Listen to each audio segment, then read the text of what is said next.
దానికి తెలంగాణ ప్రభుత్వం ఒక మెట్టు దిగింది. కులగణన విషయంలో జరిగిన పొరపాట్లను సరిదిద్దే కార్యాచరణ మొదలుపెట్టింది. ఇప్పటి వరకు సర్వేలో పాల్గొన్నటువంటి వాళ్ళను మళ్ళీ సర్వే చేయడం కోసం 3 రకాలైనటువంటి ఆప్షన్లను వాళ్ళ ముందు పెట్టింది.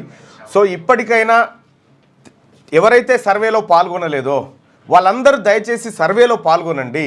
మీరు సర్వేలో పాల్గొనని వారు ఎవరైతే ఉంటారో వాళ్ళ పేర్లు చెప్పండి. ఎందుకంటే ఇది ఒక పవిత్రమైనటువంటి కార్యక్రమానికి.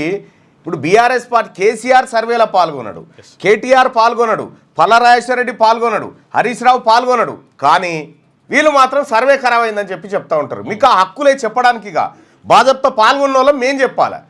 ఇవాళ ఒక స్పెషల్ డ్రైవ్ కూడా మేము అనుకుంటాం క్యూనిస్ నుంచి. ఎక్కడెక్కడికి రాలేదు, డైరెక్ట్ కెమెరా తీసుకొని పోయి ఎక్కడెక్కడికి రాలేదని చెప్పి మొత్తం క్యాప్చర్ చేయండి ఈ జిహెచ్ఎంసీ పరిధిలో. అయితే 3.1% ఏదో రాలేదు అని చెప్తా ఉన్నారు. 3.1% కాదు, అది 10-15% ఉన్నది.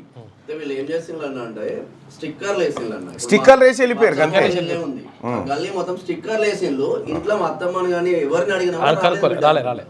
సరే, ఇప్పుడు దానిపైన ఒక స్పెషల్ డ్రైవ్ కూడా నిర్వహిస్తాం క్యూన్యూస్ తరఫున. ఎక్కడెక్కడికి రాలేదు, ఎందుకు రాలేదు, కారణాలు ఏం చెప్పారు.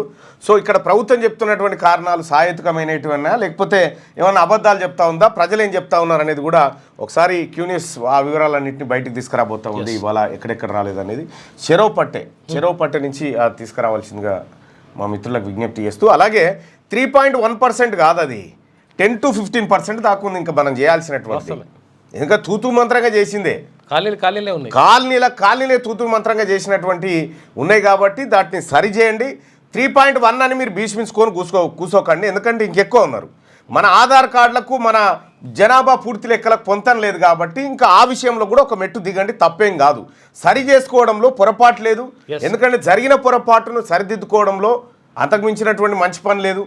మేము వితండవాదానికి పోతే మళ్ళీ మొదటికే వస్తుంది.